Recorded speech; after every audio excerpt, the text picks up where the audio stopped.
Cool. Hello, I am here with Mr. Fona, Ishmael Fona.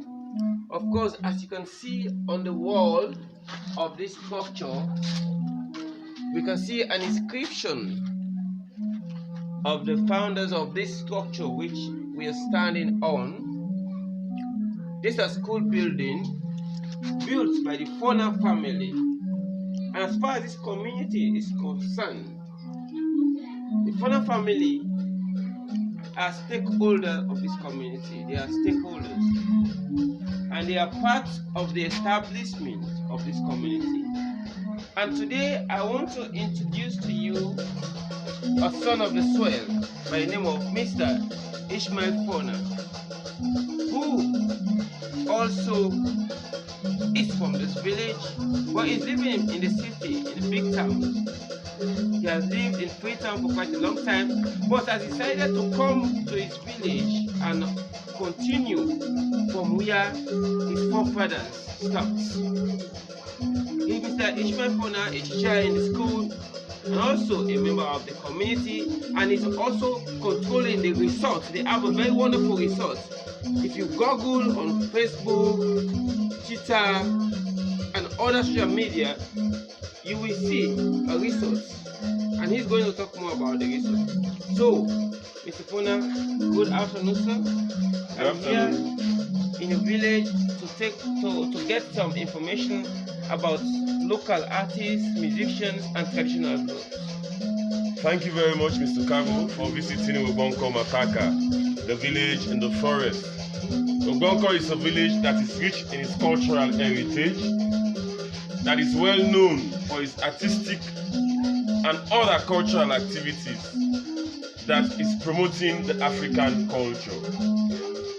One of our major sources of entertaining our visitors in our local culture is the bubu dance.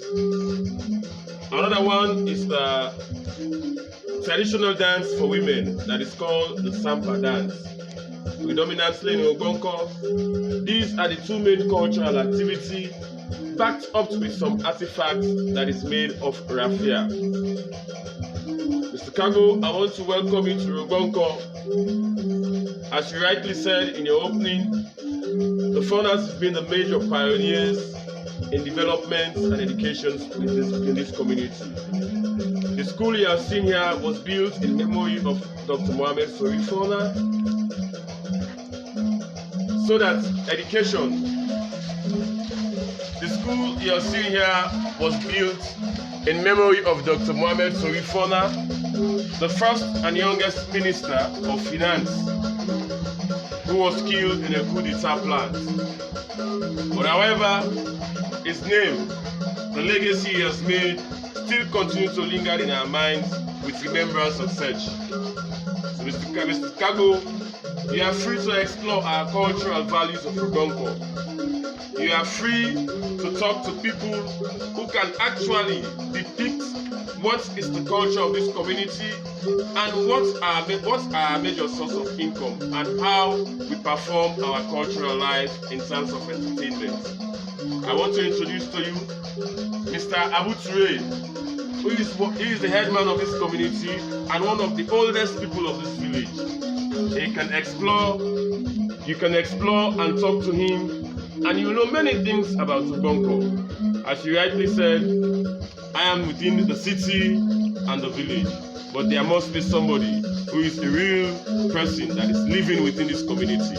I'm sure it's my grandfather, it's my father, and he has used to be telling me a lot of histories about this community. So once again, I want to make a better acquaintance between yourself and Mr. Ture, whom we can talk to and give you more information about our cultural activity in Rogbonko. Thank you very much. You're welcome, and I want to thank you, Mr. Fona, and I want to appreciate you for the kind gestures and the hospitality given. Indeed, I am blessed and well pleased with all you've done. I will not leave you without asking you about your results, because from my experience, you are my brother and we have lived in big towns. Most of the time you come around and you spend most of the time around here, welcoming visitors from all parts of the world. So would you tell me brief about your resort, or what draws the attention of foreigners, white people, black, from different parts of the world? I would like to know a bit about your resort before I go straight to talk to the headman of this particular town.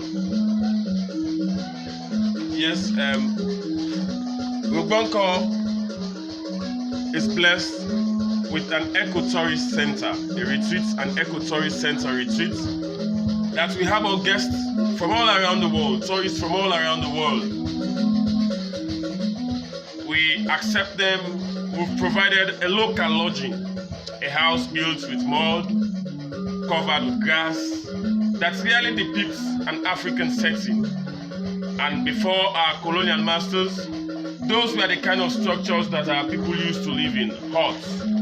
So that is what we are showing to tourists, that these are the kind of houses our people were living, but yet it was called a hut. So the Rogbonko